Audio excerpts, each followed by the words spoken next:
जल बड़ा दूषित हो गया है। अब जल में आप ले जाओगे, फूल उठा करके फेंक दोगे, जितने सड़े गले हैं पॉलीथीन में बंद किया और घर से वो उसको ले आकर के और आपने गंगा जी में डाल दिया। अब उससे क्या होगा? आप बैकुंठ चले जाओगे क्या? आप बताओ जरा सा, उस पर विचार करो, मनन करो कि आप क्या बैकुंठ चले जाओगे या कौन सा पुण्य आपको प्राप्त हो जाएगा? पॉलीथीन समेत पुष्प में डाल देना। अरे बालू में आप उस पुष्प को यहीं पे ढक दो, थोड़ा सा बालू हटा करके ढक दो, ऐसा भी तो हो सकता है। अब जब वो निर्माल्य हो गया तो उसका कोई मतलब नहीं है कि आप उसको जल में ही डालो। जो निर्माल्य हो गया उसका ये मतलब नहीं है कि आप उसको ले जाकर के जल में, सड़ी हुई चीज को जल में उठा के डाल दो, तो वो सड़ा हुआ जल भी हो जाएगा और उसी जल से आपका स्नान भी होना है, उसी जल से आपका आचमन भी होना है, तो उसमें बदबू आएगी। तो अगर जरा सा सोचिए कि आप कितने लोग हो मेले में, अगर इतने मेले वाले अगर ऐसा करें तो वहां इसके लिए आपके लिए डंडा लेकर के पुलिसकर्मी खड़े हैं। अब ये उनकी जिम्मेदारी हो कि माताएं जलाओ, वहां माताएं फूल मत डालिएगा इसमें, पर माताएं काहे को माने? माताओं का तो अभी भी दिमाग चढ़ा हुआ कि तो हमको मना कर रहा है, हमारा अधिकार छीन ले रहा है। विवेक की जरूरत है, और नहीं तो जल भी चला जाएगा हमारे देखते देखते, तब हम जिएंगे कैसे? ये विचार करो कि फिर हम कैसे जिएंगे। तो कहा वहां जमुना जी दूषित हैं, कैसे? कहा वहां कालिया नाग रहता है। कौन रहता है? कालिया नाग रहता है, इसलिए जमुना जी दूषित। वह बीच बीच में अपने जल को अपने झाग से, अपने विष से उगलता है उसी में। तो कहा तो ऐसा तो पहली बार सुन रहे हैं महाराज कि जल में नाग हो, वह भी काला, कालिया नाग। कहा ये ऐसा अभी तक सुना नहीं गया है, वो तो जल से बहुत घबराते हैं, फिर ये जल में अपना स्थान कैसे बना लिया? विलोक्यम दूषिताम कृष्णाम कृष्णाहीना विभो तस्या विशुद्धिमान विक्षन्नः सर्पोत्तमोदवाहसयत्। भगवान श्री कृष्ण ने कालिया नाग के विष से दूषित हुआ यमुना का जो जल है उसकी शुद्धि के लिए सर्प को वहां से निकाल दिया। कहा कैसे निकाला? क्या सर्प अपने आप चला गया या कुछ प्रयत्न करने पड़े? महाराज परीक्षित ने पूछा कि सर्प कैसे चला गया महाराज? ये तो बड़े, और वो भी कालिया नाग, ये तो जो है फुफकारते बहुत हैं, इनके समीप में कोई जाता है तो ये जो है अडिग हो जाते हैं, ये जल्दी बाहर निकलते नहीं, तो जल से कैसे निकाला गया इनको? तो कहा महाराज ये, फिर उन्होंने कहा कि बड़ी मधुर कथा है इसकी। एक बार भगवान श्री श्याम सुंदर जी जब देखा उन्होंने, उनकी गेंद चली गई। कैसे, क्या खेल रहे थे? वन में गेंद खेल रहे थे, और गेंद खेलते खेलते वह भगवान के ही हाथों, भगवान ने जानबूझ करके कोई कार्य जब करना चाहा तो उन्होंने उठा करके जल की तरफ उछाल दिया। जब उठाकर जल की तरफ उछाल दिया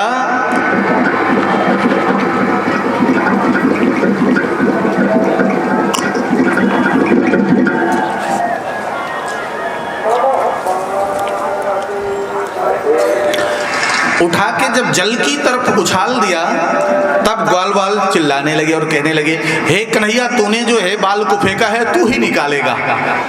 भगवान तो यही चाहते थे कि ये ऐसा बोलें और हमारा वहां जाना हो, और वो वैसा बोले। भगवान जो है एक कदम्ब का वृक्ष है और उस वृक्ष के ऊपर चढ़ गए और चढ़ करके वहां से छलांग लगा दिया। कैसे छलांग लगाई?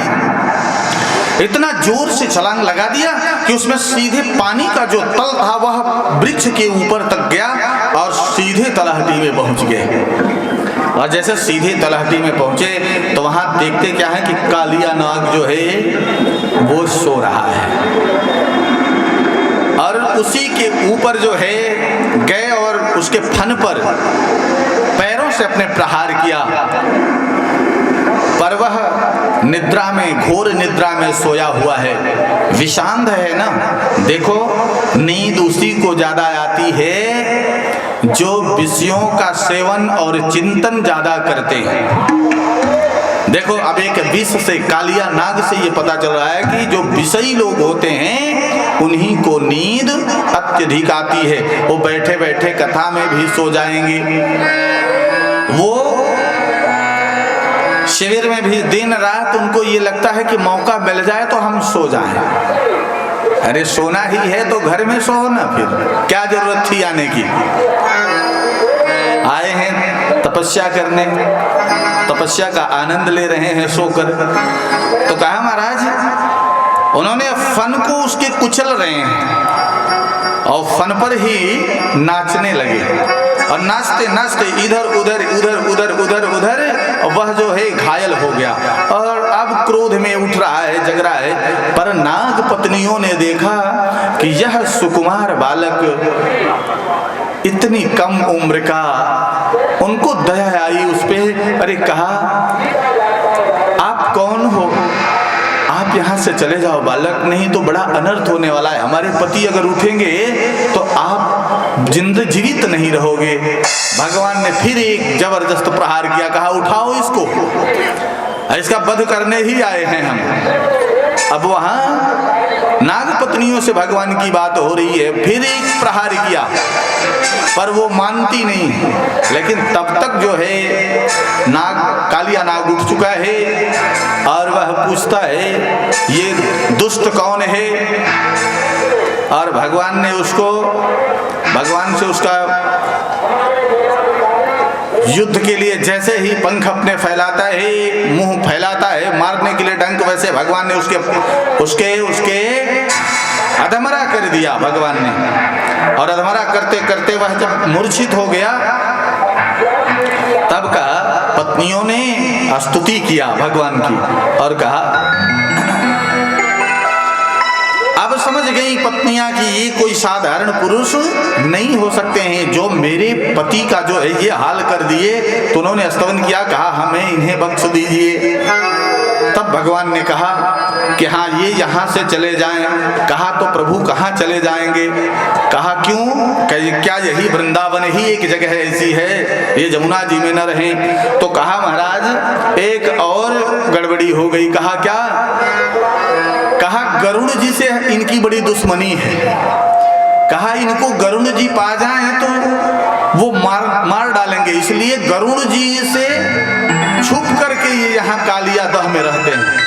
कहा यहाँ गरुड़ को श्राप है, वहां गरुड़ को श्राप था कि गरुड़ जी यहाँ वहां नहीं आ सकते। तो कहा इसलिए ये यहाँ पर आए हैं। तो भगवान ने कहा नहीं, अब आज से तुम्हें गरुड़ नहीं सताएंगे, इसलिए कि तुम्हारे फन पर हमारे चरण पड़ गए हैं। उसका जो तो आज आप सर्पों पे, काले सर्पों पर देखेंगे तो एक आकार होता है, तो वो भगवान का चरण चिन्ह हुआ करता है। क्या होता है?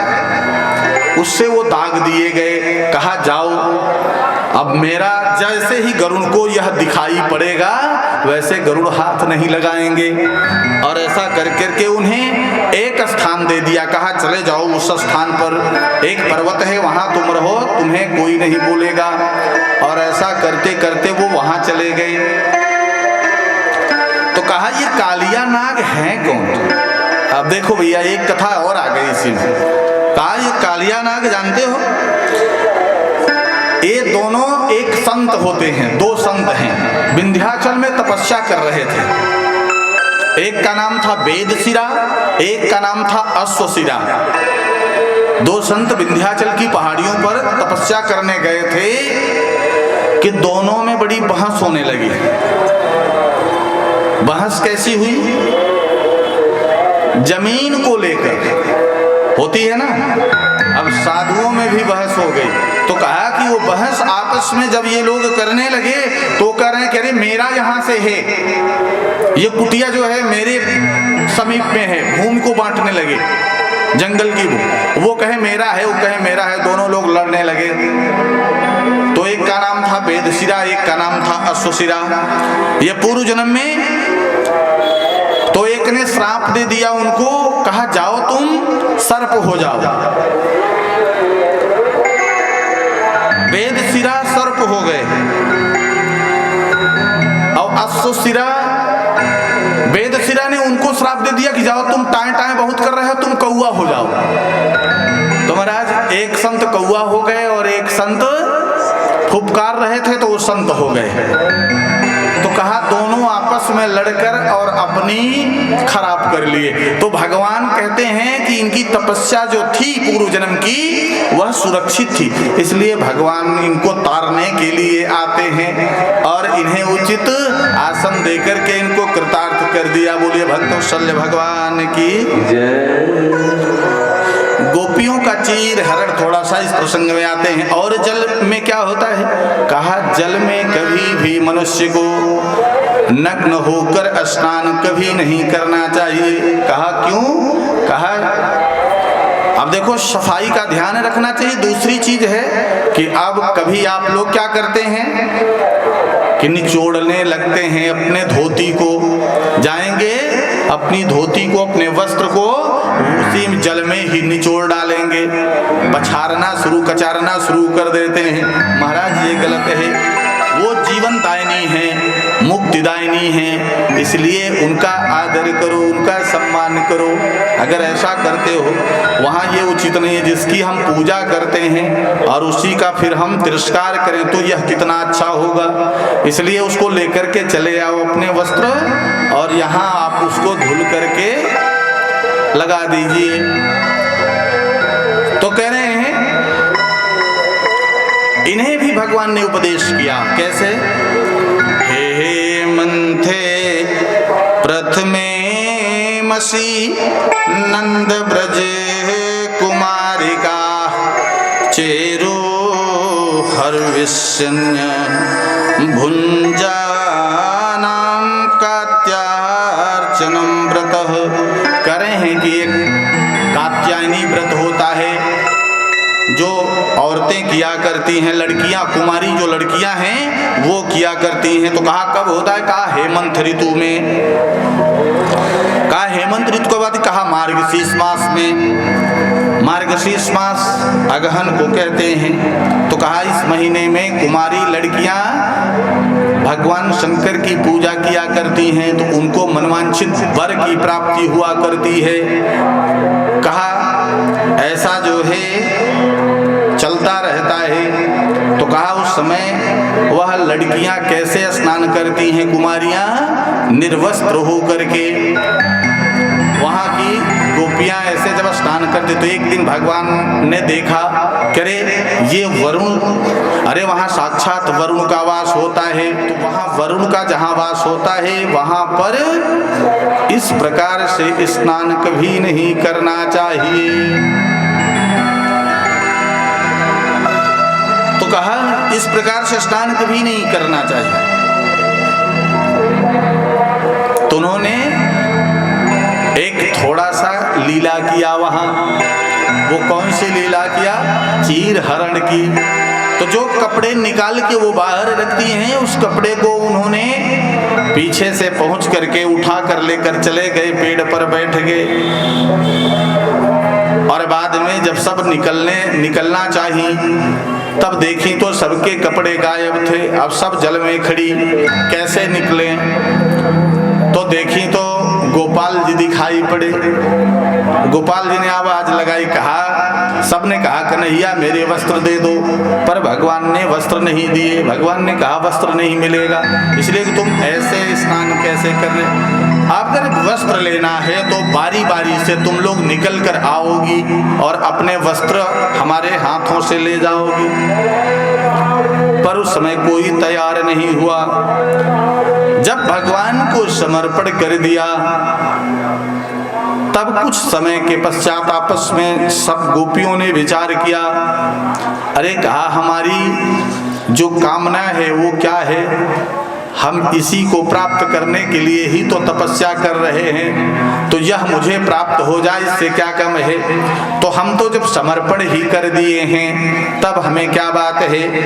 तब कहा वो भी, और तब हाथ ऊपर उठा करके जैसे ही समर्पण के भाव में चलने निकलने लगी, तब भगवान ने कहा रुक जाओ, और तब भगवान ने ले जा करके वस्त्र को दे दिया और कहा अपने अपने वस्त्र पहनो। देखो देवियों, वरुण जी का वास होता है और आपको नहीं पता है, वो सब आपका सब देख रहे हैं, आपके शरीर का स्पर्श जो है उनसे हो रहा है जल में। इसलिए कभी भी कपड़े पहन के ही स्नान करना चाहिए, वो चाहे बाथरूम ही क्यों न हो, चाहे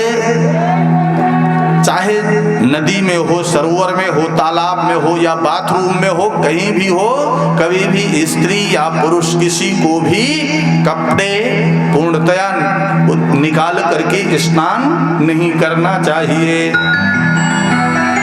इस प्रकार भगवान ने ज्ञान दिया और ज्ञान देने के बाद पुनः वहां से उनके मनोरथ पूर्ण होने पर उन्हें समझाते हुए आगे चले जा रहे हैं।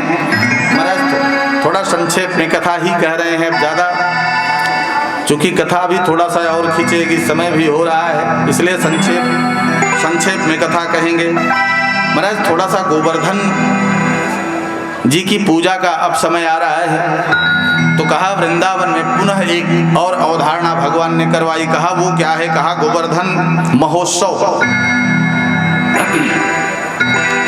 एक समय नंद बाबा ने पूरे नगर को सजवा दिया,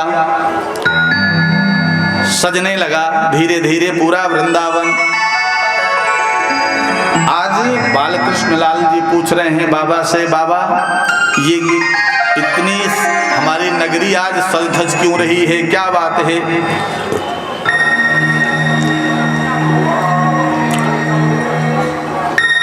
तब उन्होंने कहा कि देखो नगरी इसलिए सज रही है कि हे कान्हा, 2 दिन के बाद गोवर्धन महोत्सव आ रहा है, गोवर्धन पूजा होगी। तो कहा ये पूजा क्या होती है, कहा इंद्र की पूजा है। कहा इंद्र की पूजा करने का विधान है हमारे यहाँ। कहा तो इंद्र क्या करते हैं, अरे कहा जब हम पूजा करते हैं, उनको दान दक्षिणा करते हैं तो वो खुश होते हैं हमारे ऊपर। तो कहा क्या करते हैं खुश होते हैं, तो कहा वृष्टि करते हैं। कहा वृष्टि से क्या होता है, कहा फिर अन्न होता है। कहा वही अन्न जो है हम लोग भोजन करते हैं, हमारा पेट भरता है। तो भगवान ने उपदेश किया, कहा कि अरे जिसका जो कार्य है वो तो करेगा ही, पर आप इंद्र की पूजा क्यों। तो बड़ा सुंदर भाव आया। कहा पूजा फिर किसकी करें, तो कहा एक परमात्मा की पूजा करो जो सब कुछ देने में समर्थ हो। ये इंद्र की पूजा कभी करोगे, कभी जो है राहु की पूजा करोगे, कभी केतु की पूजा करोगे, कभी पवन की पूजा करोगे, कभी ठिकाने की पूजा करोगे, तो कितने हैं, बड़े सारे देवता हैं, कैसे हो पाएगा। तो काम सर्व कामो मोक्ष कामोदार दी तीव्रेण भक्ति योगेन यजेत पुरुषम परम। कहा पूजा तो एक ही परम पुरुष की करनी चाहिए। तो कहा वो कौन है, कहा जो सब कुछ देने में समर्थ हो, जो सर्वज्ञता हो। कहा धर्म अर्थ काम और मोक्ष जो चारों पदार्थ दे सकता हो, पूजा उसकी करनी चाहिए। कहा अब ये आप विचार करो कि कौन सब दे सकते हैं। तो कहा कन्हैया फिर क्या करें, कहा इंद्र की पूजा बंद करा दो।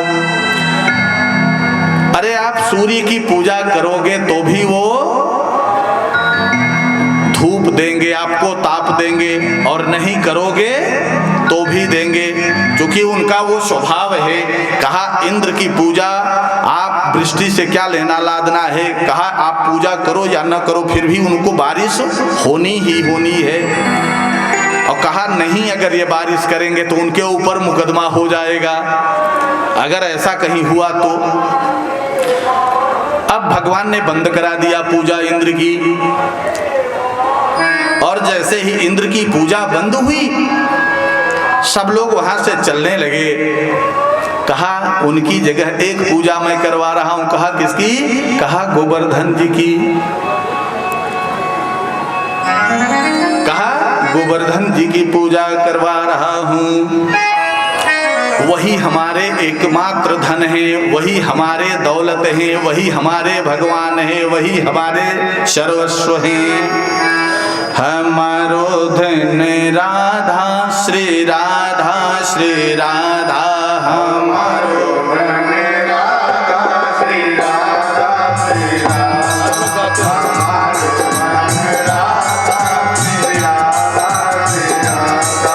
हमारो धन राधा श्री राधा श्री राधा,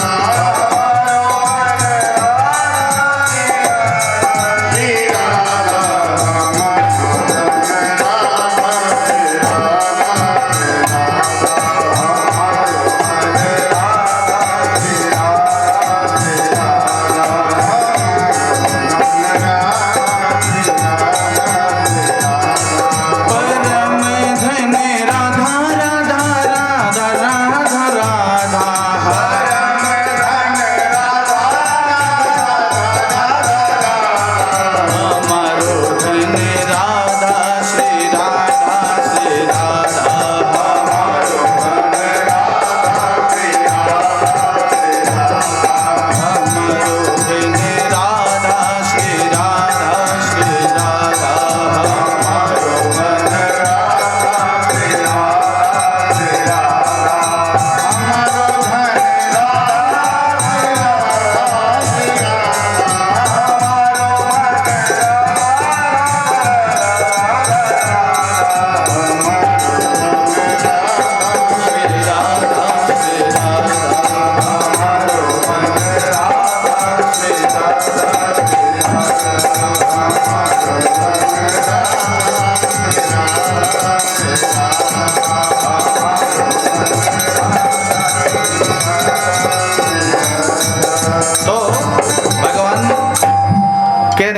हमारा सिर्फ गोवर्धन, हे गोवर्धन महाराज महाराज,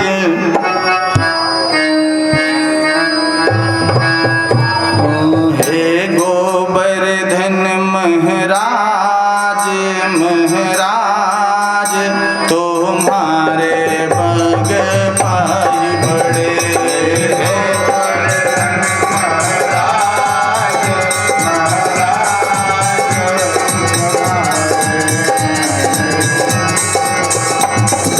जब से तेरे द्वारे आए, जब से तेरे द्वारे आए, देखा एक बहार, जब से द्वारे आए, देखा एक बहार, सबकी बिगड़ी तू ही बनाए,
करते हो सबका नाज, हाँ नाज तुम्हारे घर अमृत बरसे गोवर्धन महाराज, महाराज तुम्हारे घर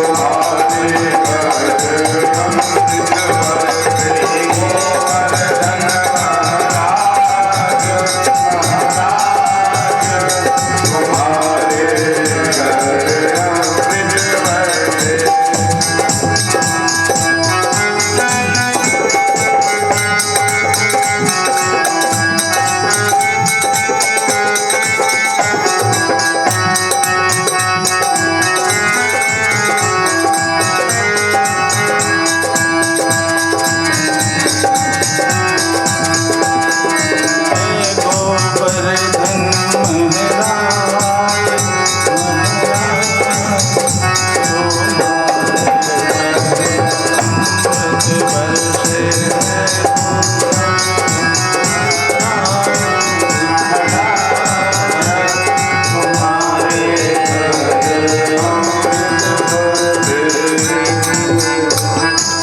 महाराज, गोवर्धन जी की पूजा की तैयारियां हो गई और भगवान वहां से लेकर के आज सबको चले जाते हैं कहाँ, गोवर्धन जी की पूजा कराने के लिए। और वहाँ सारे नगर वासी जो है सब वहाँ पर विद्यमान हैं, वृंदावन के समस्त वासी। और गोवर्धन जी कौन है, एक पर्वत हैं। कैसा पर्वत, देखो पर्वत अगर बने रहेंगे तो हमारी रक्षा होती रहेगी, लेकिन ये भी बड़ा संजोग खराब चल रहा है कि पर्वतों को भी तोड़ दिया जा रहा है और कोई बोलने वाला नहीं रह गया है। अब तो कोई आवाज भी नहीं उठाना चाहता है। अरे कहा कौन इस पचड़े में, अरे आप कितने कमजोर हो गए हो, अपनी प्रकृति की रक्षा आप नहीं कर पा रहे हो, आपको बोलना, अरे आपको बोलना पड़ेगा, आपको आवाज बुलंद करनी होगी, इसलिए आप कमजोर होते चले जा रहे हो कि इतनी कमजोरी आ गई है। तो कहा जब भगवान गोवर्धन जी की पूजा करवा दिए और सब 56 प्रकार का भोग तैयार करवाया, बड़े रत्न तैयार करवाए, सब रत्न सजा करके, भोग सजा करके और गोवर्धन जी को ले गए। और कान्हा जी आज आगे आगे, आज भगवान एक अपना स्वरूप और अवतीर्ण कर लिया। वो क्या था, एक रूप से उन्होंने अपने ही निज शरीर से एक अपना और रूप प्रकट किया और गोवर्धन बन करके जाकर के बैठ गए और कहा अब आप लोग चढ़ाइए, गोवर्धन भगवान सब पाएंगे प्रसाद और आपका सुनेंगे भी वही। और आज से अब गोवर्धन की पूजा की पद्धति बना लो, बल्कि अन्य ये इंद्र की पूजा या किसी की पूजा नहीं होगी। तो उन्होंने जैसे पूजा बंद करवाया वैसे इंद्र को भी बड़ा आश्चर्य हुआ। इंद्र ने कुपित हो करके सावर्तक नामक बादल को बुलाया और उन्होंने कहा, उस बादल को आदेश किया, कहा जाकर के वृंदावन में इतनी वृष्टि कर दो कि वहां से सब बह जाए। क्या हो जाए, नदी नाले सब उफनाए जाएं और इतनी वृष्टि हो जाए कि सब वहां जो है बहाव आ जाए, अर्थात सब कुटिया पुटिया जितनी हैं सब वहां बह जाएंगी। आज भगवान ने क्या किया, भगवान जानते थे इंद्र का भी गर्व को दूर किया। भगवान तो कहते हैं जब जब भक्तों के ऊपर गर्व आता है, अहंकार आता है, मैं उसको उखाड़ देता हूं। इंद्र को आया, इंद्र को भी आभास करा दिया, उधर ब्रह्मा को कराया, अब इंद्र की बारी आई तो इंद्र को भी बता दिया कि देखो मैं कौन हूं। और वो वहां से ऊपर आए, भगवान ने अपनी कनिष्ठिका को लगा दिया, एक ये कंगुली जो है इसको उठाया और इसी पर जो है, और सब ग्वाल गोप वालों से कहा ये जिसकी पूजा किए हो ना, अब यही तुम्हारी सुरक्षा करेंगे, इन्हीं को अपने अपने लाठी और डंडे लगाओ, थाम के रखो, हाथ लगाओ। और सबने हाथ लगाया और वो भगवान की इच्छा से गोवर्धन जी पूरे उठ गए और कहे वर्षों जितना वर्ष ना हो। हाँ, अब जैसे यहाँ आप इस तंबू में बैठ गए हो, भगवान जो है और इंद्रदेव अगर बारिश करवा रहे हैं तो अब आपको कोई फर्क पड़ता है क्या? अब आप तो मस्त हो कि जाने दो, हम तो छाया में बैठे ही हैं, अब हमें कोई दिक्कत नहीं है। तो इस प्रकार से जो है वो हृदय भगवान का थोड़ा सा स्पर्श तो बहुत होता है। जो जगत को उठाए हुए हैं, जो संसार को उठाए हुए हैं, अब उन्हें और उठाने की क्या आवश्यकता है। तो उन्होंने कनिष्ठिका को लगा करके और उठा दिया, और उसी के नीचे 7 दिन तक कितनी बारिश हुई? 7 दिन तक यह बारिश चलती रही। गोपा गोप्यश्च शीतार्था गोविंदम शरणम ययु।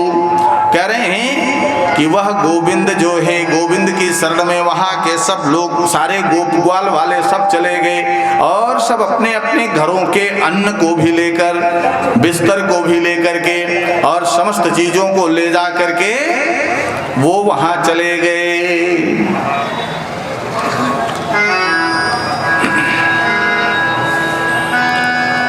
महाराज पर 7 दिन में क्या हुआ कि इंद्र ने सोचा कि अरे सब बह गया होगा। आप लोग जूता तो बाहर करो, जूता चप्पल सब पहन करके आना है, यहीं रहना है, यहीं।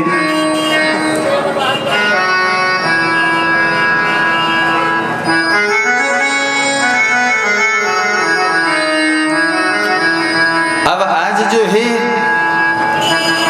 इंद्र ने सोचा, चल करके ऐरावत पर आरूढ़ हो गए, बैठ गए, और ऐरावत हाथी पर बैठ करके आए। और जैसे ही आए देखते हैं कि सबका वैसे का वैसे, वहां जल का कहीं नामो निशान नहीं है, जैसे कोई पी गया हो, जैसे कोई पी गया हो।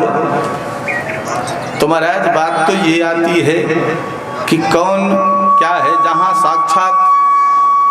साक्षात जहां नारायण हो, वहां किस बात।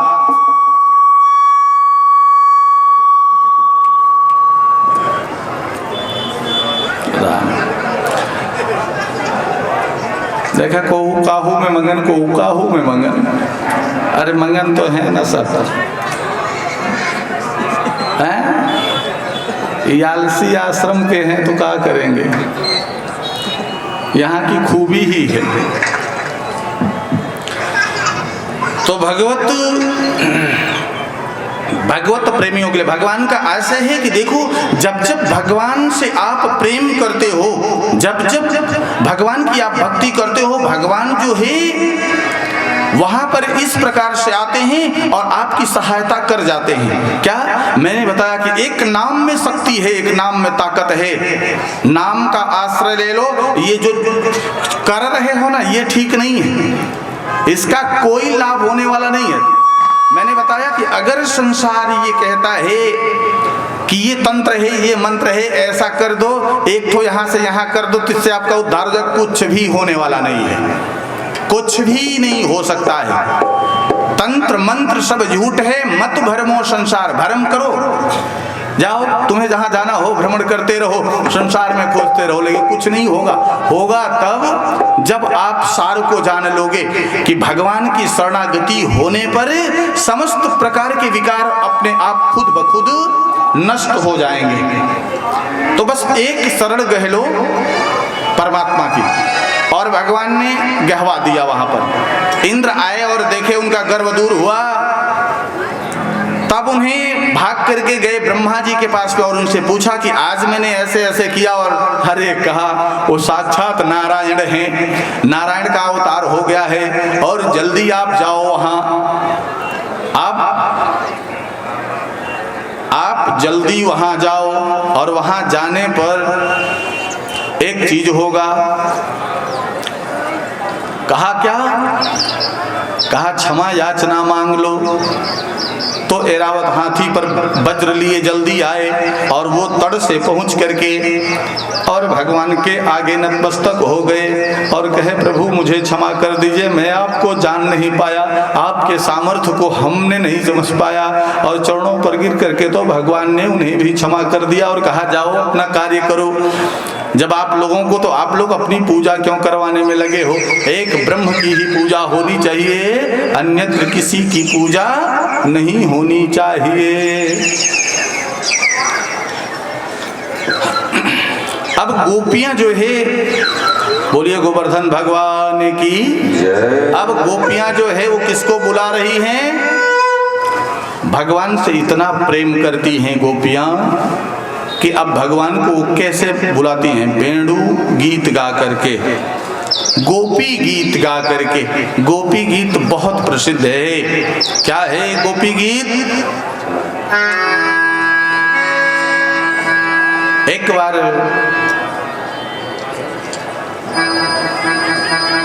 चंद्रमा जो है पूर्ण खिले हुए हैं, पूर्णिमा का दिन है, दिन नहीं बल्कि रात्रि है, पूर्णिमा की रात्रि है, और वन में समस्त गोपियों, भगवान ने अपनी बंसी को बजाया और जैसे बंसी बजी वैसे ही सारी गोपियां जो है वह दौड़ती हुई चली आई। देखो भगवान की बंसी में, भगवान की वाणी में, भगवान की नेत्रों में, भगवान के कर्मों में अद्भुत प्रभाव था। इसलिए उन्होंने देखा तो एक चीज किया कि भगवान ने जैसे बंसी, तो मनुष्य की क्या विषाद है, गाय, पशु, हिंसक जानवर, ये सब उस मुरली के दीवाने हो जाते हैं। बंसी बजती नहीं कि सब जो है खींच करके चले जाते हैं। ये बंसी का प्रभाव है। कहा ये बंसी कौन है? कहते हैं ये बंसी कौन है और इतना इसको महत्व भगवान ने क्यों दिया?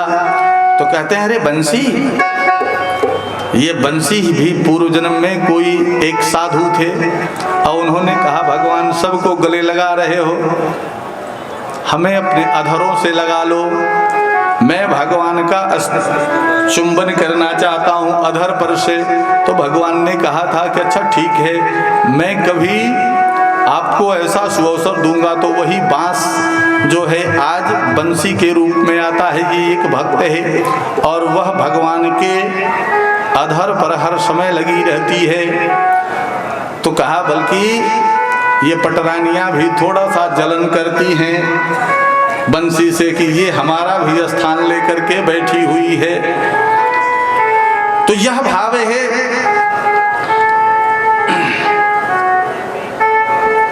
कहते हैं कि रजन्य ये शाह घोर रूपा, घोर सप्त सेविता। रजन्य ऐसा घोर रूपा, घोर सप्तवान सेविता। कह रहे हैं कि कैसी रात्रि है, ऐसी रात्रि में बंसी बज रही है। पूर्णिमा की रात्रि, छटा जो है एकदम चमक रही है, पूरे जंगल का वातावरण बड़ा सुहावना लग रहा है। और उस समय भगवान अब सब अपने गोपियों को बुला करके और नृत्य करने जा रहे हैं।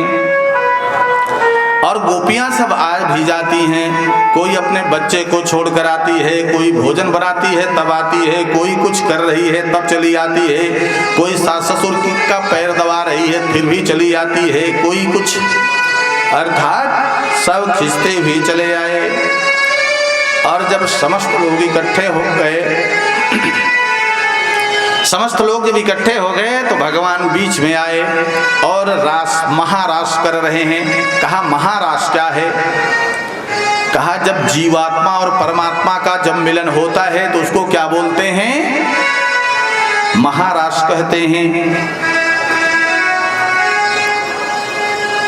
महारास क्या है? जब जीवात्मा और परमात्मा का जब मिलन होता है तो उसको बोलते हैं कि ये महारास है। और इस महारास में भगवान के साथ में है। तो भगवान जब सब इकट्ठे हो गई तब पूछा भगवान ने क्या? दृष्टम बनम कुष्मितम राकेश चक्र रंजितम। कहती हैं कि हे गोपियां, आप यहाँ क्यों आई हो? तो गोपियां कहती हैं अरे ये पागल हो गया है कि बौरा गया है। अरे अभी इसी ने बुलाया, अभी इसी ने बुलाया और यही पूछ भी रहा है कि क्या कारण है, आप यहाँ क्यों आई हैं? अरे कहा तुमने बंसी बजाया और हम भागे चले आए। तो कहा नहीं नहीं। अब भगवान ने महाराज शुरू किया मोहे पनघट पे नंदलाल। महाराज हुआ, और कैसा महाराज? जीवात्मा और परमात्मा का मिलन हुआ, अर्थात हसत्यथोरो दितिरोति गाय त्युन्मात्रो नृत्यतिलोक बाहा। करें कि कोई हंस रहा है, कोई नाच रहा है, कोई रो रहा है, एकदम भगवान के भजन में सब लोग मतवाले होकर के जो है थिरकने लगे। कहा इसी को तो महारास कहते हैं। अभी एक संत जी आ गए यहाँ, अभी आपने देखा कि भगवान की कथा सुन करके जो मतवाले हो गए, संत जी के पांव जो है वो थिरकने लगे। तो भाव ये है कि वो महारास का आनंद ले रहे हैं। तो ये जीव क्या ले रहा है? इसी को महारास कहते हैं कि जब भगवान की कथा या भगवान की बातें जहां चल रही, जीवात्मा और परमात्मा का जहां संयोग बन रहा हो, यही तो महारास है। और क्या महारास है? तो कहा यही महारास यहां प्रारंभ हो गया।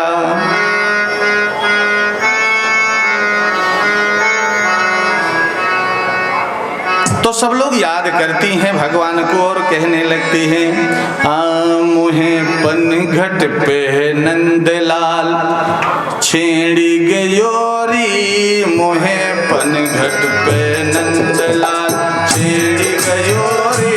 मोहे पनघट पे नंदलाल छेड़ गयोरी। मोहे पनघट छेड़ गयोरी। मोहे पनघट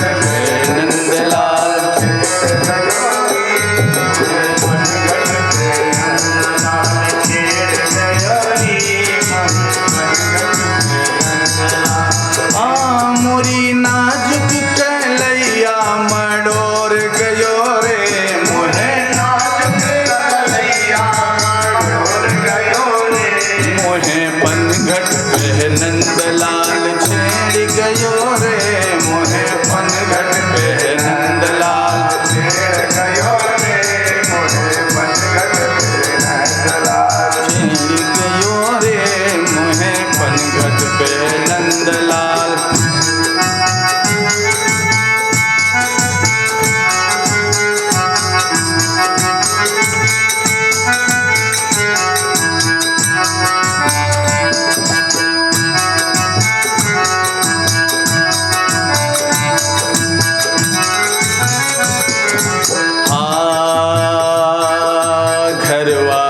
निकली मैं पनघट गई नी। घरवा से निकली मैं पनघट गई। घरवा से निकली मैं पनघट गई। मारी कंकड़ गगरिया को फोड़ दिने रे। मारी कंकड़ गगरिया को फोड़ दिने रे। मोहे पनघट पे नंदलाल छेड़ दिने रे। मोहे पनघट पे नंदलाल छेड़ गयो रे। मोहे पनघट पे नंदलाल मोहे नाजुक कलैया मडोर गयो रे। नाजुक कलैया मडोर गयो रे। मोहे पनघट पे नंदलाल छेड़ गयो रे। शोर श्याम बिनु नींद न आवे। शोर श्याम, सूरदास जी कहते हैं, ये सूरदास अपने पत्नी कह रहे हैं क्या कि शोर श्याम मुहे नींद न आवे। शोर श्याम मुहे नींद न आवे। और रही रही उनकी याद सतावे। रही रही उनकी याद सतावे। रही रही उनकी याद सतावे। रही रही उनकी याद सतावे। हाँ मोरी पतियन की निदिया चोराई लिन्हे रे मोहे मोहे पनघट पे नंदलाल छेड़ दिन्हे रे मोहे पनघट पे नंदलाल छेड़ दिन्हे रे मोहे पनघट पे नंदलाल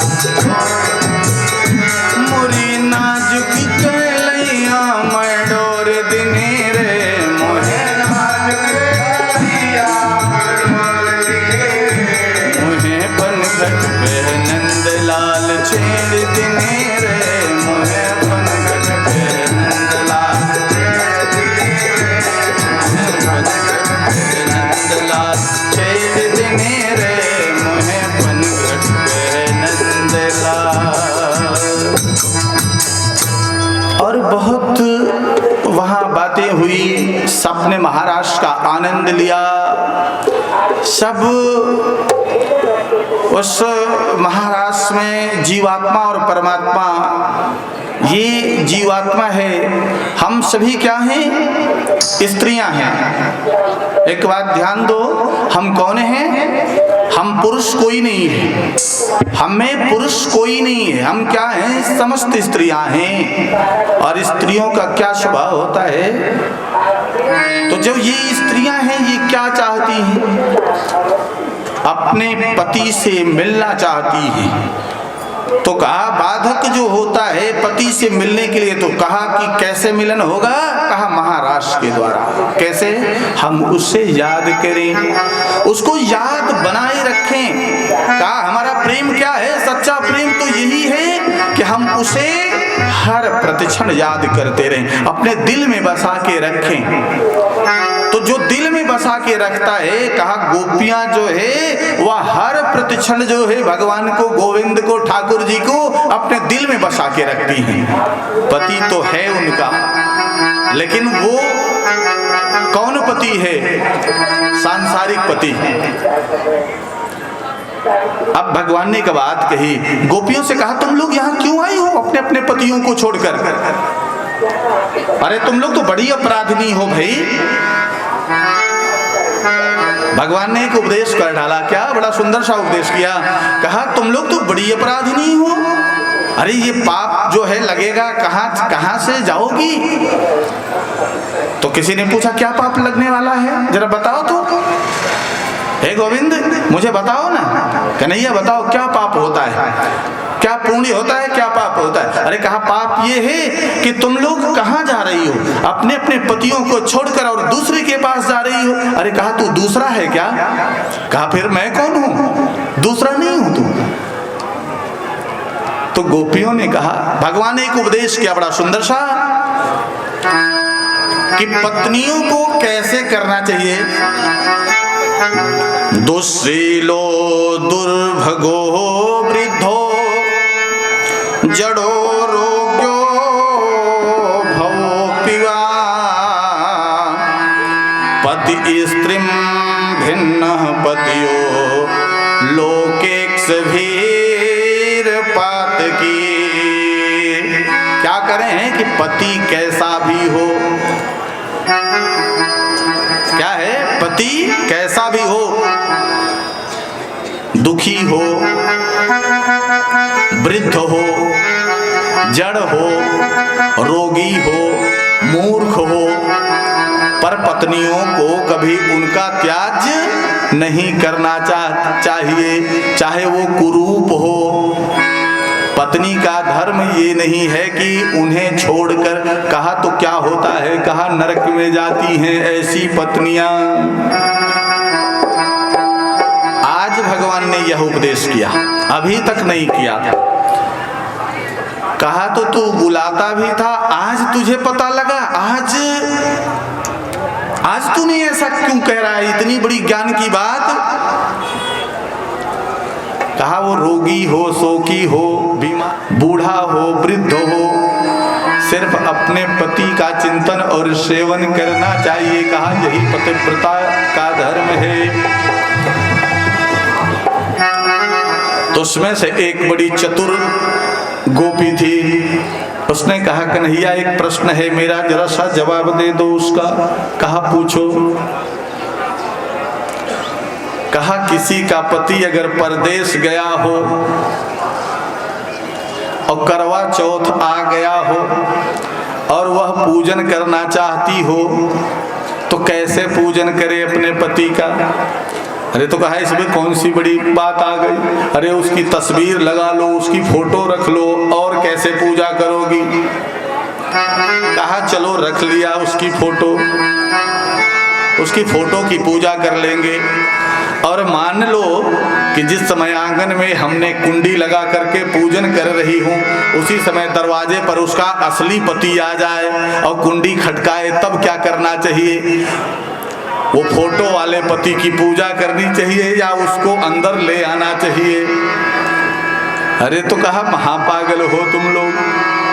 अरे भाई तब जब असली पति आ गया तो फोटो वाले पति को बाहर फेंको और असली पति को अंदर करो। तो कहा हम लोगों का उत्तर मिल गया। अब तो प्रीति आपसे लग गई, तो आप ही तो हमारे जगतपति हो और अब हमें सांसारिक पति की बहुत जरूरत नहीं है, इसलिए कि तन मन सब कुछ अर्पण है। हे जगतपति, हे जगत के मालिक, अब हम किसी और के हो ही नहीं सकते हैं। ये प्रेम की भक्ति की पराकाष्ठा है। क्या है कि इसके बाद हम किसी और के नहीं हो सकते। जो भगवान का हो जाता है वो फिर किसी और का नहीं होता है। तो कहा कि अब हम किसी और के नहीं हो सकते।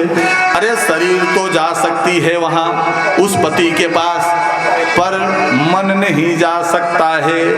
मन क्या है? मन तो आपके ही चरणों में लगा रहता है। अब जो मन आपको दे दिया है, और आप ही ने कहा था कि तन भी दे दो मन भी दे दो, पर तन भी दे दो धन भी दे दो, पर मन मुझे दे दो। तो हे प्रभु मन तो आपको दे दिया। तो कहा जहां मन जाता है शरीर भी वहीं जाता है। तो कहा मन तो आपके चरणों में ही लगा है। अब हे गोविंद अपने से दूर हमें मत करो। इस प्रकार से उपदेश करते हुए और महाराज जो है जीवात्मा और परमात्मा का मिलन और संयोग होता है, इस प्रकार से महारास हो जाता है। तो महारास में एक भजन बोल देते हैं। क्या है कि कान्हा ब्रज में रास रचावे रचावे कि ब्रज में अमृत बरसे।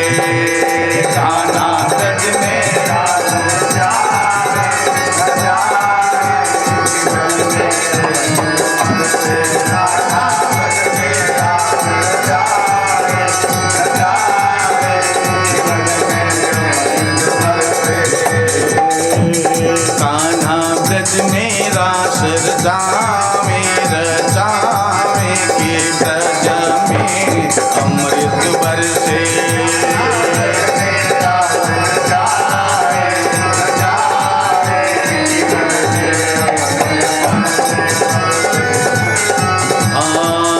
प्रभु माखन चोर कहावे कहावे के ब्रज में अमृत बरसे।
विभोर हो गए और भगवान को अपने आप को, यहाँ देखो काम को पराजित किया। क्या ये कि प्रेम में जो है वह काम नहीं आता।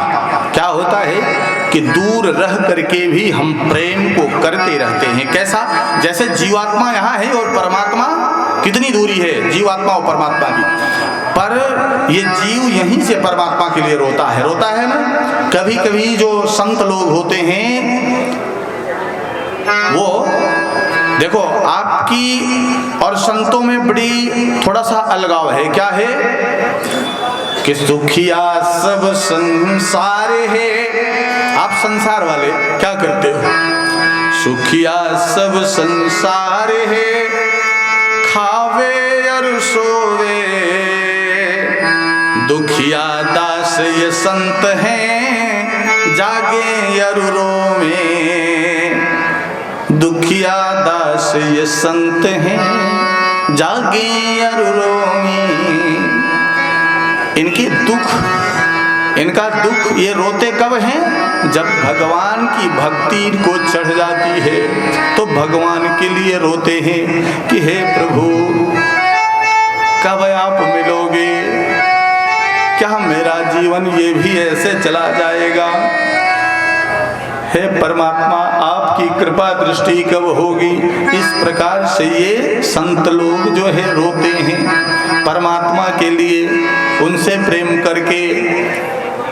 तो परमात्मा से जो प्रेम करता है वो संतों का स्वभाव है। और आप तो खाए और खर्राटा मारना शुरू कर दिए, पर उनका चिंतन मनन होता है।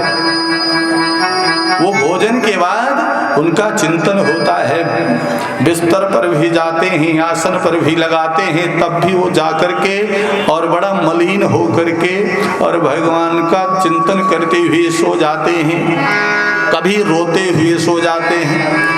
यह आभास आपको नहीं होता है कि इसलिए कि परमात्मा ही उनके सर्वस्व हैं, सब कुछ हैं। तो यहाँ काम हारता है, प्रेम की विजय होती है। यही प्रेम है जो भगवान से मिला देता है। तो भगवान ने भी कहा कि ऐसे भक्त जो है मुझे प्राप्त करते हैं। तो क्या कहा? गोस्वामी बाबा कहते हैं कि मिलहि न रघुपति बिनु अनुरागा, और किए जोग जप तप ज्ञान विरागा। चाहे जितना जप करो, तप करो, स्वाध्याय करो, यज्ञ करो, यज्ञादि करो, पर उसका साधन क्या है? स्वर्ग है। यज्ञ का जो साधन होता है, जो फल होता है, वो स्वर्ग ही प्राप्त कराएगा, पर परमात्मा की प्राप्ति नहीं करा सकता है। तो कहा परमात्मा की प्राप्ति क्या कराता है? तो बता रहे हैं कि परमात्मा की प्राप्ति बिना प्रेम के नहीं होती है। इसलिए भगवान से प्रेम करो, भगवान से अपने प्रेम को लगाओ। इस संसार में ये जो बहक रहे हो, ये बहकना छोड़ दो, आपका जीवन बदल जाएगा। और नहीं तो बहकते बहकते कहाँ गिरोगे ये पता नहीं चलेगा।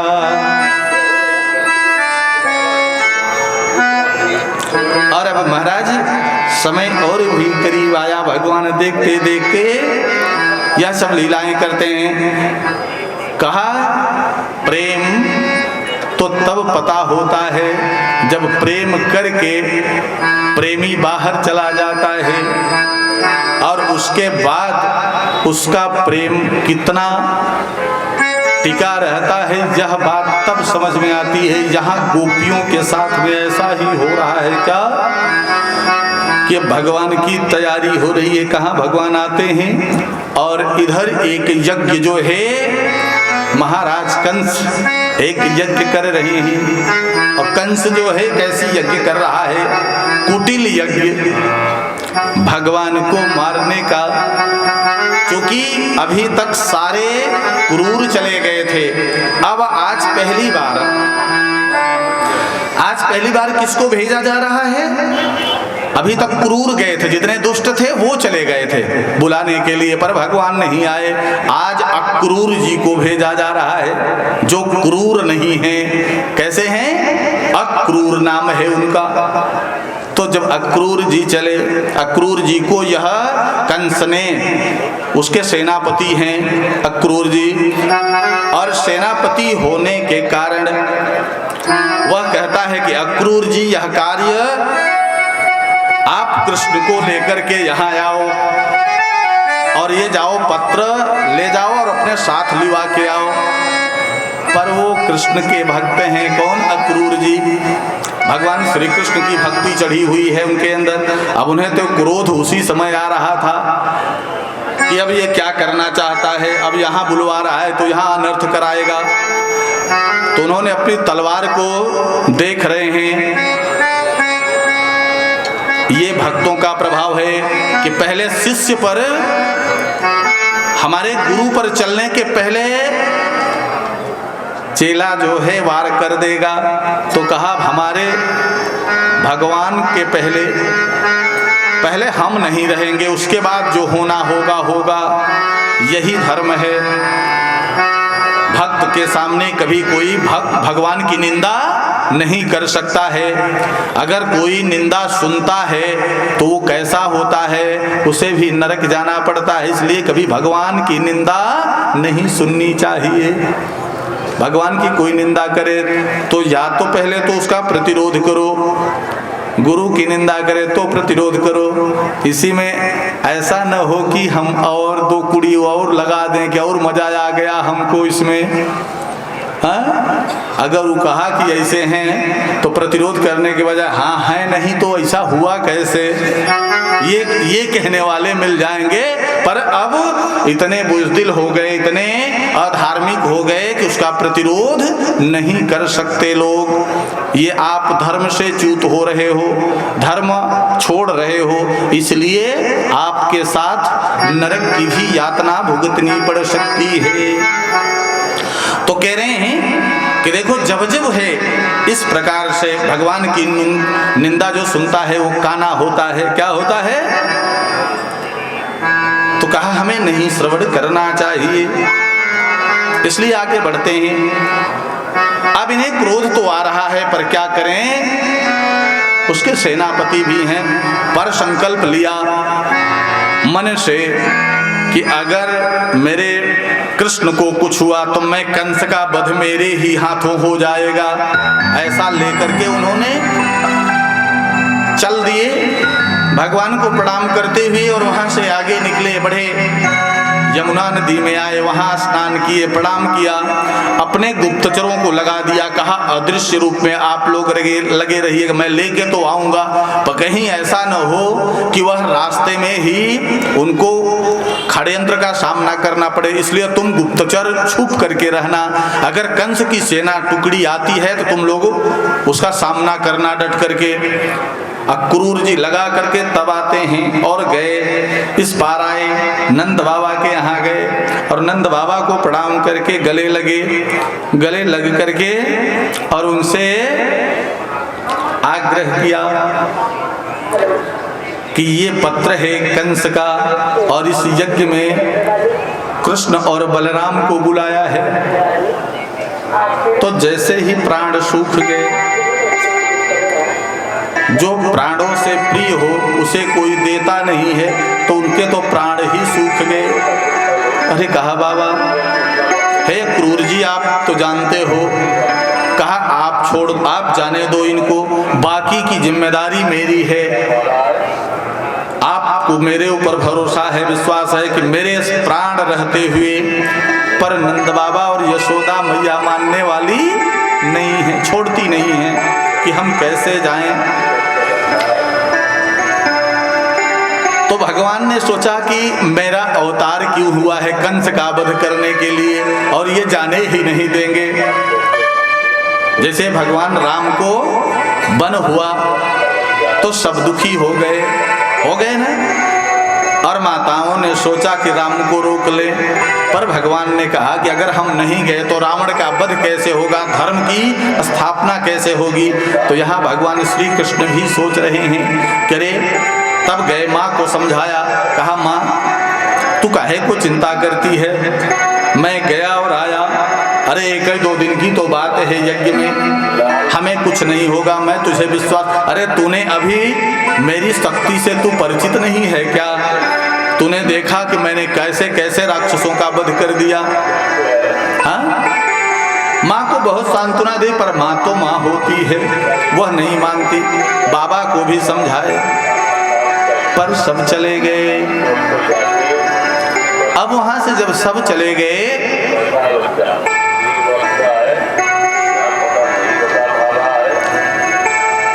ये लग रहा है कि रस अगर बतलई में मिलता हो तो कुछ देर के लिए कथा को विराम कर दिया जाए। इसी रस में अगर आप लोग बातों के रस में लगे रहें तो हम थोड़ी देर के कथा बंद कर दें और उसके बाद आप बातों का रस आस्वादन कर लो और फिर आगे बढ़ा जाए। लाख समझाने के बावजूद ये कथा के कैसे रसिक हो सकते हैं ऐसे लोग जो कथा के मध्य में बैठकर और हाल समाचार, पूरा रात बाकी है, पूरे दिन बाकी है, खूब अभी जाकर के खूब अपने अपने टेंटों में शिविरों में बैठकर खूब बात को करो, लेकिन यहाँ थोड़ी शांति बनाओ। तो उन्होंने कहा कि क्या करें। बाबा को भी समझाया कि बाबा परेशान न होइए, मैं गया और आया। और जैसे ही वो आगे, अब अक्रूर जी तैयार हुए, पर अब आज बाबा भी रोने लगे विदा करते हुए कि कैसे करें, छटपटा रहा है कलेजा। माँ भी रोने लगी, माँ कर रही है मत जाओ। और जैसे यह आग की तरह यह सूचना पहुंची कहाँ, पूरे गोप ग्वालों के पास। महाराज सब दौड़ते हुए चले आ रहे हैं, गोप और ग्वालों के पास सब दौड़ते हुए चले आ रहे हैं। सारे गोप ग्वाल जो है वह वहां पर आ गए और जैसे ही आ गए वहां देखते हैं कि फिर क्या होता है। वहां का पूरा वातावरण बदल गया, सब गमगीन हो गए, सारी गोपियां आ गई और गोपियों ने ऐसा आधार बनाया, ऐसा कहा कि अरे अब मैं कर क्या सकती हूँ। अब सब वहां से तो विदाई हो गई, पर गोपियां रथ के आगे खड़ी हो गई। कहा कन्हैया हमें छोड़ के ना जाइयो, हाँ अगर तू चला जाएगा तो हम मृत्यु को प्राप्त हो जाएंगे, हम काल के गाल में चले जाएंगे। तो गोपियां कहती हैं कि ना जियो रे कान्हा, ना जियो रे कान्हा, गोकुल को छोड़ के ना जियो रे कान्हा, गोकुल को छोड़ के ना जियो रे कान्हा, गोकुल को छोड़ के। गोकुल से जब जाओगे हमें नहीं पाओगे, गोकुल से जब जाओगे हमें नहीं पाओगे। ना जइयो रे कान्हा गोकुल को छोड़ के, ना जइयो रे कान्हा गोकुल को छोड़ के, ना जइयो रे कान्हा। और क्या कहती हैं, पर फिर भी भगवान नहीं मानते, रथ पर बैठ गए, अक्रूर जी आगे बैठ गए और कुछ रथवान जो है वह रथ लेकर के चल पड़ा। तब सोचती हैं कि लगता है कि राधा जी को बुलाना पड़ेगा, ये बिना राधा के कहना नहीं मानेगा। जब अपना विश्वास धैर्य खो जाए तब ये होता है कि राधा जी को बुलाओ। तो कोई गोपी राधा जी के पास जाती है और कहती है कन्हैया छोड़ के जा रहा है हम लोगों को। हाँ, राधा खबर सुनी अपने भमनवा,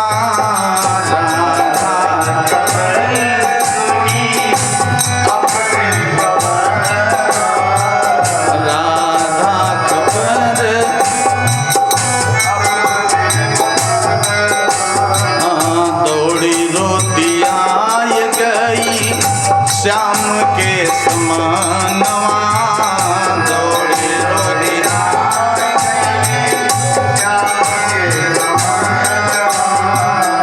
दौड़ी रोतिया गई श्याम के समानवा, दौड़ी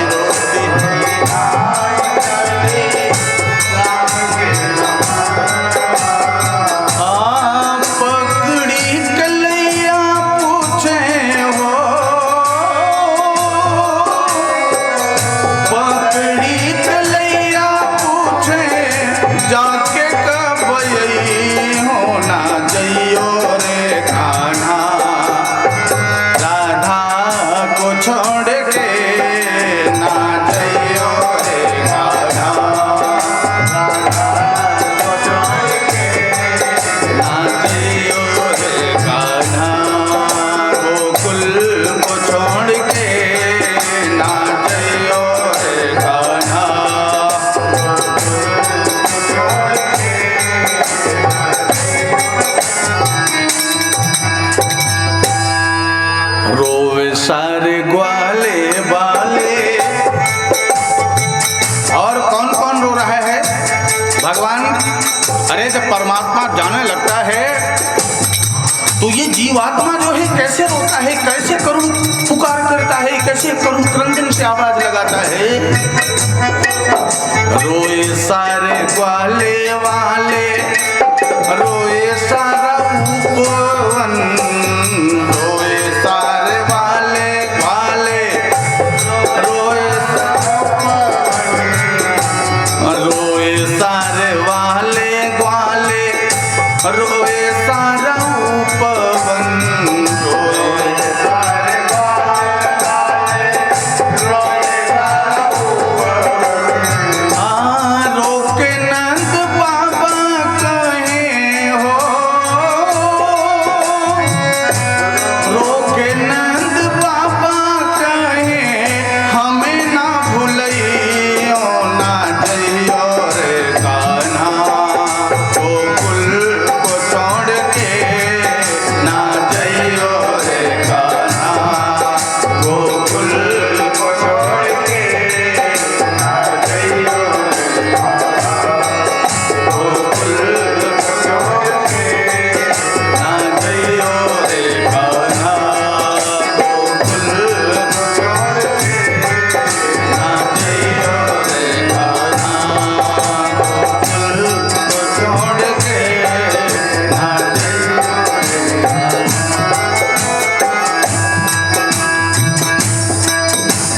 जइयो रे कान्हा, गोकुल को छोड़ के ना जइयो रे कान्हा, गोकुल को छोड़ के।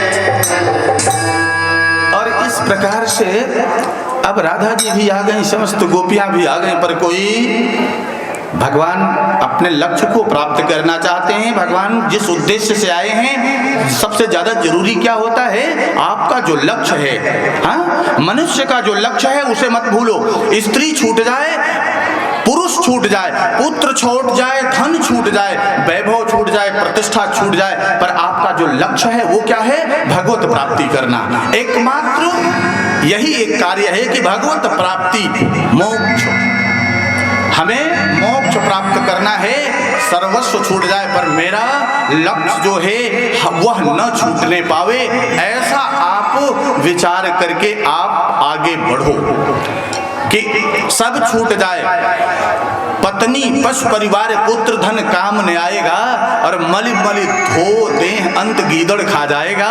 इस देह की भी सार्वथा, ये देह भी छूट जाती है तो छूट जाने दो, पर परमात्मा न छूटने पावे, ये विचार रखो। ये आपका लक्ष्य होना चाहिए, और इस लक्ष्य को बनाए रखो आप लोग कि हमें परमात्मा की प्राप्ति कैसे करनी है।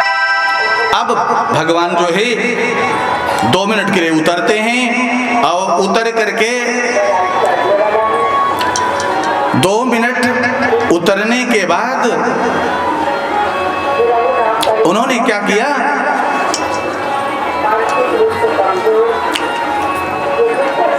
अरे 10-20 मिनट बैठो आप लोग, काहे को इतना जल्दी लगी है। अच्छा, वो जिसका जोर चढ़ा है मैन तो वो है, ठीक है, लक्ष्य तो कोई और है, हम तो यहाँ, ठीक है, अच्छी बात, आप लोग लक्ष्य वाले के पास ही आए हो, अच्छी बात है, समझ गए। तो जिसका जहाँ लक्ष्य है ठीक है, लगे रहो अपने लक्ष्य में, शायद पूर्ति हो जाए। तो भगवान चले जाते हैं, और कैसे चले जाते हैं, राधा जी को भी उन्होंने उपदेश किया और समझाया, और समझा करके पुनः आगे बढ़े। अब गए तो अब सशंकित हो गए, कौन, अक्रूर जी, महाराज अक्रूर जी भी सशंकित हो गए। अब भ्रम पैदा हो गया, क्या माया वहां भी घेरना शुरू कर दिया, और कहा कि मैंने कृष्ण बलराम को तो लिया साथ में, पर मैं रक्षा कर पाऊंगा कि नहीं कर पाऊंगा, कर पाऊंगा कि नहीं कर पाऊंगा, कर पाऊंगा कि, अब ये द्वंद्व में पड़ गए। तो कहते हैं कि ये शाम द्वंद्व गतानाम, कह रहे हैं कि भाव क्या है, विश्वास होना चाहिए। ऐसाम त्वंत गतानाम जनानाम पुण्य कर्मणाम, जब पूर्व जन्म का पुण्य या संचित पुण्य आपका उदय होगा, तब भगवान ते द्वंद्व मोह निर्मुक्त्वा भजन्ते माम दृढ़व्रता, करें कि तब दृढ़ता के साथ एक पर विश्वास करके भगवान पर, और तब आप उसके लिए जब कर्म करते हो तो आपके समस्त विकार जो है वो नष्ट हो जाया करते हैं। तो एक भगवान पर भरोसा करके और विश्वास करके अपने लक्ष्य को साधो। बाकी कोई लक्ष्य और पूरा नहीं करा सकता, कोई पैदा ही नहीं हुआ है जो आपके लक्ष्य की प्राप्ति करा दे, सिर्फ परमात्मा ही आपका लक्ष्य होना चाहिए, दूसरा और कोई नहीं। तो उन्होंने तत्क्षण जो है कहा कि अरे इन्हें भी द्वंद्व हुआ, ये भी द्वंद्व, अक्रूर जी भजन करने वाले हैं फिर भी देखो सशंकित हो गए, द्वंद्व हो गया कि अरे मैं इनकी रक्षा कर पाऊंगा कि नहीं। तो अब मुस्कुराए, तब गए जमुना जी से प्रार्थना किया, रथ को रोक दिया, और अक्रूर जी जाकर के उस गहरे जल में जमुना जी में और डुबकी को लगाया, और जैसे डुबकी को लगाया वैसे देखते क्या हैं कि जैसे आंख बंद हुई डुबकी को लगाया, और वैसे ही भगवान श्री श्याम सुंदर जो रथ पर बैठे हुए हैं वो नीचे भी दिखाई दे रहे हैं तलहटी पर, उन्हीं का स्वरूप, उन्हीं का आकार, वो बंसी बजाते हुए वहां भी खड़े हैं। और तो जल्दी से फिर ऊपर आए और देखे कि अरे वो ही तो नहीं चले आए, तो फिर देखते हैं तो रथ पर बैठे हैं, फिर डुबकी लगाया, फिर देखा तो फिर नीचे बैठे हैं, फिर ऊपर आए, फिर देखा तो रथ पे बैठे हैं। ऐसे जो है 7 बार नीचे ऊपर होते रहे, और तब अंतिम में प्रणाम किया, कहा अब मेरा संशय दूर हो गया कि आप ही ब्रह्म हो और आप ही भगवान हो, आपसे कोई पार नहीं पा सकता। तब मुस्कुराए, कहा काका क्या परेशान हो गए हो, अभी भी नहीं पहचाने। तब आज काका को बताए, कहा परेशान ना हो, ये मेरा जिस लिए अवतार हुआ है मैं वही हूं, और तुम सरीखे भक्त जो मेरे पास में हैं, मैं आया हूं, मेरा जो कार्य है मैं उसको करके और पुनः जाऊंगा। और इस प्रकार से अब रथ वहां से छोड़कर नाव से विश्राम घाट से उस पार चले गए, और उस पार जाकर के पुनः दूसरा रास्ते पर जो है वह पग यात्रा करते हुए चले जा रहे हैं राजपथ पर। अथ ब्रजन राजपथेन,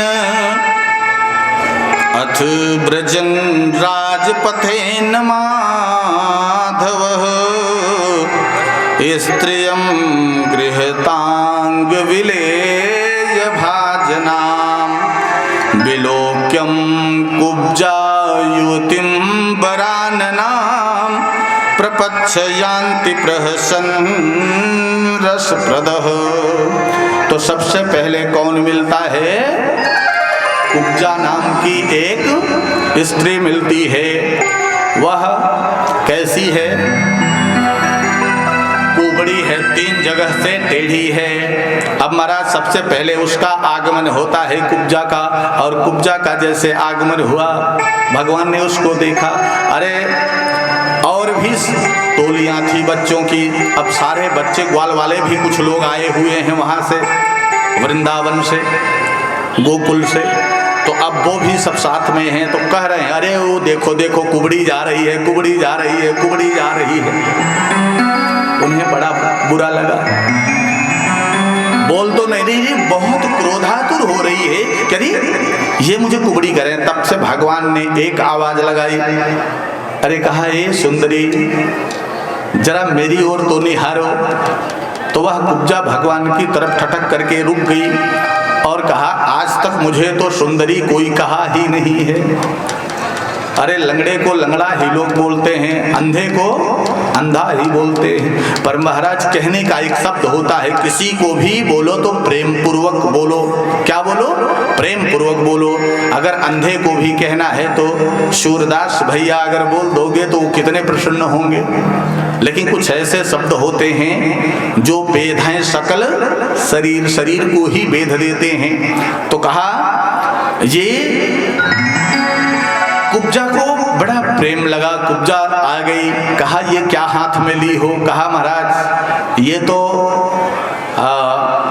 राजा कंस को लगाने के लिए अंगराग लेकर के जा रही हूँ। कहा ये क्या होता है? अरे कहा इसको लगा करके मालिश होती है तो वो सुंदर हो जाता है। अरे कहा तो क्या ये मैं इसको लगा सकता हूँ क्या? मुझे भी सुंदर बनना है। भगवान ने कहा पीला और नीला 2 कटोरी में रखती है अंगराग, और पीला तो खुद ले लिए और नीला जो है बलराम जी को दे दिए भगवान ने, और अपने शरीर पर मल लिया, और मल करके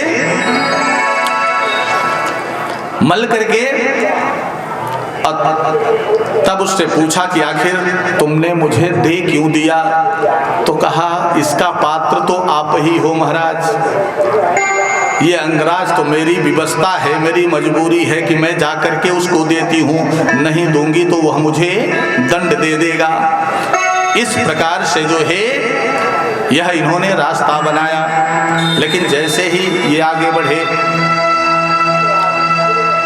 कुब्जा को पास में बुलाया और कहा कि आओ मेरे पास में, मैं भी तुम्हें कुछ देना चाहता हूँ। कहा क्या आप देंगे? तो पास में आई और कहा ये बताओ कि अगर कंस तुम्हें दंड देता है तब क्या करोगी? अरे कहा अब मुझे तुम्हें देखने के बाद तुम मुझे कोई भी दंड दे दे, अब मुझे कोई फर्क नहीं पड़ता है, अब मैं मरना ही चाहूंगी, इसलिए कि अब तुमने हमारे हृदय को मथ दिया है, अब मैं और किसी की सेवा नहीं करना चाहती हूँ, अब सेवा होगी तो तुम्हारी होगी आज से। और ऐसा कहकर के भगवान प्रसन्न हो गए कि यह रास्ते में मिली और समर्पण कर दिया, हमें पूर्ण चढ़ा दिया। तो भगवान ने उसको पास में बुलाया, उसके पंजे पर अपने पैर को रख दिया और उसकी कमर पर हाथ लगा करके उसको स्पर्श करके उचका दिया, और वह एक सुंदर स्त्री जो है वह बन गई। क्या बन गई?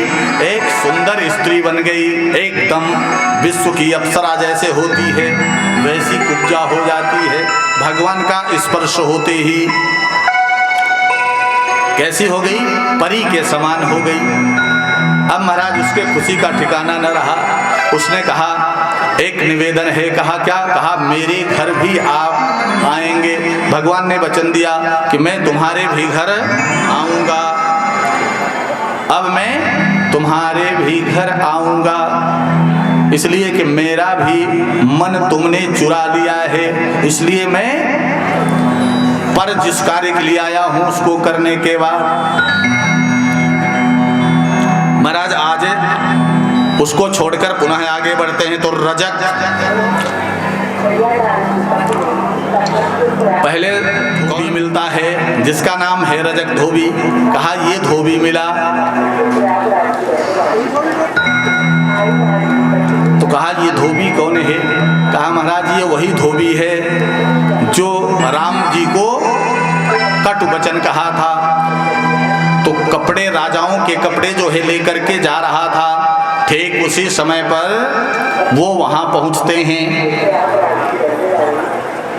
और कहते हैं कि ए धोबी यहाँ सुनो, कपड़े मुझे दे दो, मैं पहनना चाहता हूँ। तो उसने कहा रे ए ग्वाला अपनी शकल तो देख, तो राजा महाराजाओं का कपड़ा तू पहनेगा? तो भगवान ने अपने हाथ को खड्ग से आवाहन किया और खींच करके मारा, उसका धड़ अलग हो गया सर से, वह प्राणायाम हो गया। तो कहा भगवान ने मारा क्यों? तो कहा ये वही रजक धोबी है जो सीता जी को बंद करा दिया था। ये अपनी पत्नी को मार रहा था और कह रहा था कि मैं राम थोड़े हूँ जो कहीं भी इतने दिन रावण के राजधानी में रहे और फिर से उसको उस स्त्री को स्थान दे दिया। अरे हम तुम्हें मार डालेंगे, हम राम नहीं हैं। उसी के कारण जो है सीता जी को बन हुआ था, इसलिए क्रोधातुर होकर के भगवान कृष्ण ने वो बदला उससे लेते हैं यहाँ पर। तो कहा इसका इसलिए वध कर दिया। कहा फिर आगे कपड़े ले लेते हैं। तो दर्जी के यहाँ जाते हैं, दर्जी मिलता है, दर्जी से कहते हैं भाई ये कपड़े हमारे फिटिंग के कर दो, हमारे नाप के बना दो। तो उनके नाप के कपड़े जो है वो बना दिए जाते हैं और उन कपड़ों को पहन करके वो धन्य धन्य हो जाते हैं। फिर आगे बढ़ते हैं। अब आगे पहुंचते हैं तो कहा महाराज ये पहुंचे वो तो गेट पर कुबलया पीठ नाम का हाथी स्वागत करता है। उसको मदिरा में कंस ने मदिरा पिला दिया था और वह मदमस्त हो गया था, चूर चूर हो रहा था। अब वहां पर मदिरा पान करा करके मारने का प्रयत्न किया गया, पर हुआ क्या कि भगवान ने उसको 2-4 मिनट खेल खिलाया। फिर उसके नीचे से ऊपर से नीचे से चारों तरफ दौड़ते रहे और फिर उसके बीच में से निकलकर सूंड पर पकड़ करके चढ़ करके ऊपर जाकर बैठ गए और महावत वाला जो प्रहार होता है उसको लेकर के भगवान ने उसके ऊपर ऐसे मारा कि वह हाथी भी गिर करके वहीं गोविंदाय नमो नमः हो गया। इसके बाद वहां 2 पहलवानों से मुलाकात होती है। एक का नाम मुष्टिक है और दूसरे का नाम चाड़ूर है।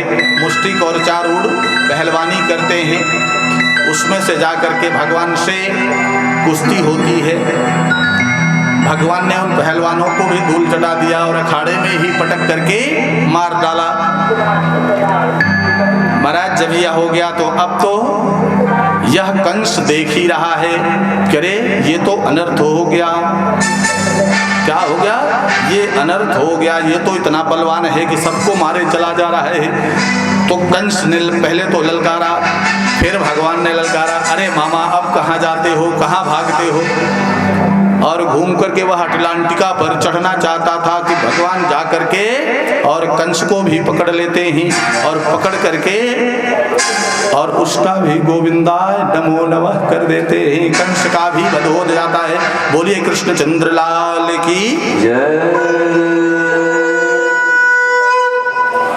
महाराज इधर जब कंस का वध हो गया तो उनकी 2 पत्नियां, एक का नाम अस्थि और दूसरे का नाम प्राप्ति, ये जरासंध की बेटियां हैं। तो कहा ये दुर्जनों का संग सब इकट्ठा हो गया।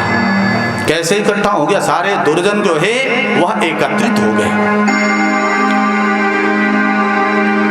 और अस्थि प्राप्ति अपने चली जाती हैं कहाँ? पिता के घर।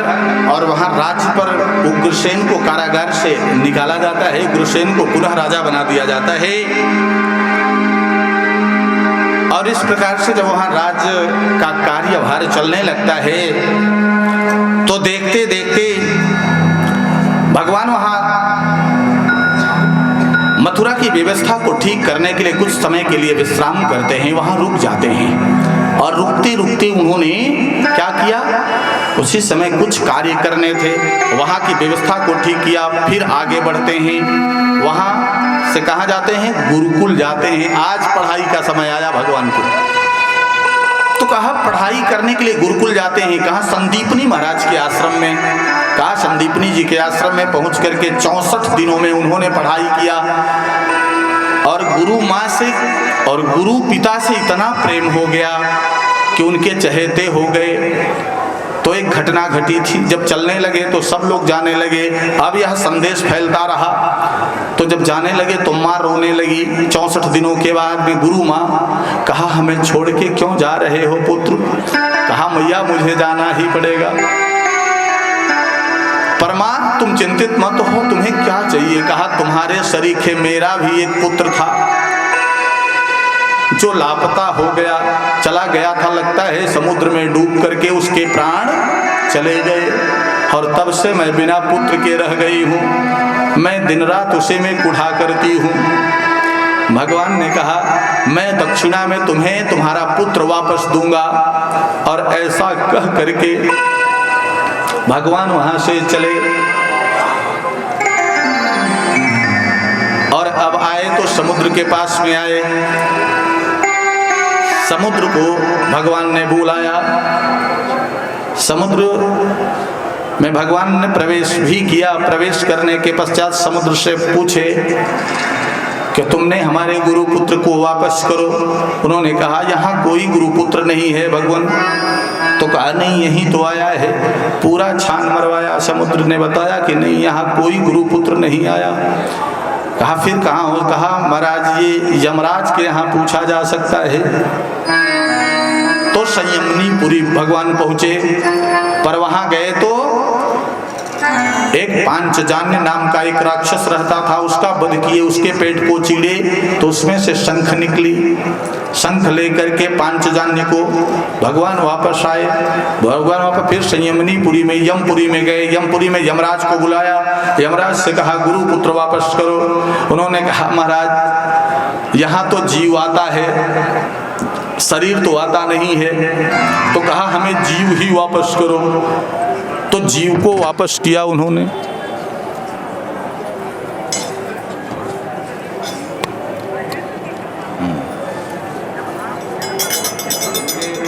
तो उन्होंने जीव को वापस किया तो भगवान ने शरीर का स्वतः निर्माण कर दिया।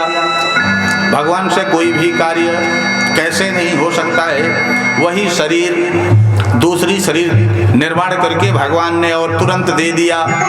अब वह शरीर पा करके प्राप्त करने के पश्चात आए और गुरु माँ को अपने सौंप दिए। और गुरुदक्षिणा में तो कहा कि गुरुदक्षिणा में कभी दिया जाता है तो अमूल्य वस्तु दी जाती है।